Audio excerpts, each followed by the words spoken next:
नमस्कार, मेरा नाम पिंटू सिंह यादव है और आप देखना शुरू कर चुके हैं भोजपुरी रिमझिम। दोस्तों, भोजपुरी इंडस्ट्री के पावर स्टार के नाम से मशहूर पवन सिंह के इलेक्शन से जुड़ी एक बड़ी खबर सामने आ रही है और मुझे लगा कि वो जानकारी आप सभी को दे देनी चाहिए। बड़ी जानकारी है, चलिए जानने का प्रयास करते हैं कि क्या है।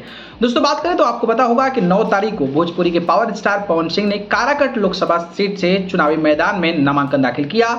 कलेक्ट्रेट जाकर वहां पर अपना नामांकन दाखिल किया, जिसकी तस्वीरें आई थी। इसके बाद उन्होंने एक रैली किया और रैली में तकरीबन 50,000 से ज्यादा लोगों की भीड़ इकट्ठा हुई थी और ये तस्वीर भी वायरल हुई थी।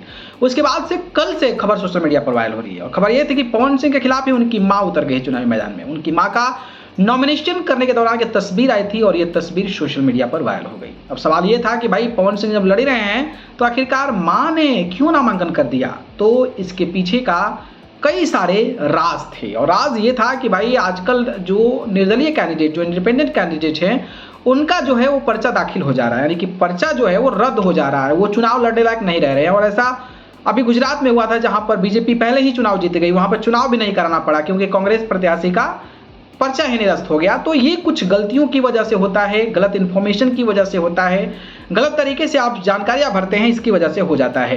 तो पवन सिंह को भी शायद ये डर सता रहा हो और पवन सिंह ऊपर से पैसे पानी की तरह खर्चा कर रहे हैं, लोगों के बीच जा रहे हैं, तो वो मेहनत पर पानी ना फिर जाए। अगर उनका पर्चा रिजेक्ट भी हो जाए तो उनकी मां पर्चा जो दाखिल की है वो एक्सेप्ट हो जाएगा, तो अपनी मां को चुनावी मैदान में उतरकर वो चुनाव लड़ सकते हैं। तो इस तरीके से उन्होंने ये एक सेफ जोन खोजा कि भाई चलिए हम पर्चा दाखिल अपनी मां का करवा देते हैं। लेकिन अब इस कड़ी में अब बड़ी खबर सामने आ रही है कि अब उनकी मां जो है वो पर्चा वापस ले लेगी, यानी कि उनकी मां जो है वो अब चुनाव नहीं लड़ेगी क्योंकि पवन सिंह का जो पर्चा है वो स्वीकृत कर लिया गया है। और इसकी जानकारी जो है पवन सिंह के साथ रहने वाले दीपक सिंह ने दिया है। पोस्ट फेसबुक पे लिखा है कि मां दुर्गा के आशीर्वाद से काराकट लोकसभा से निर्दलीय उम्मीदवार के रूप में दाखिल किए गए नामांकन स्क्रूटनी के बाद स्वीकृत हुआ है। जय काराकाट, यानी कि पवन सिंह का जो नॉमिनेशन है उसको एक्सेप्ट कर लिया गया है। तो बड़ी खबर, पावर स्टार पवन सिंह के फैंस के लिए बड़ी खबर कि जो लोग इंतजार कर रहे थे कि भाई क्या होगा, नहीं होगा, होगा नहीं होगा, मां का करवा दिए क्या होगा,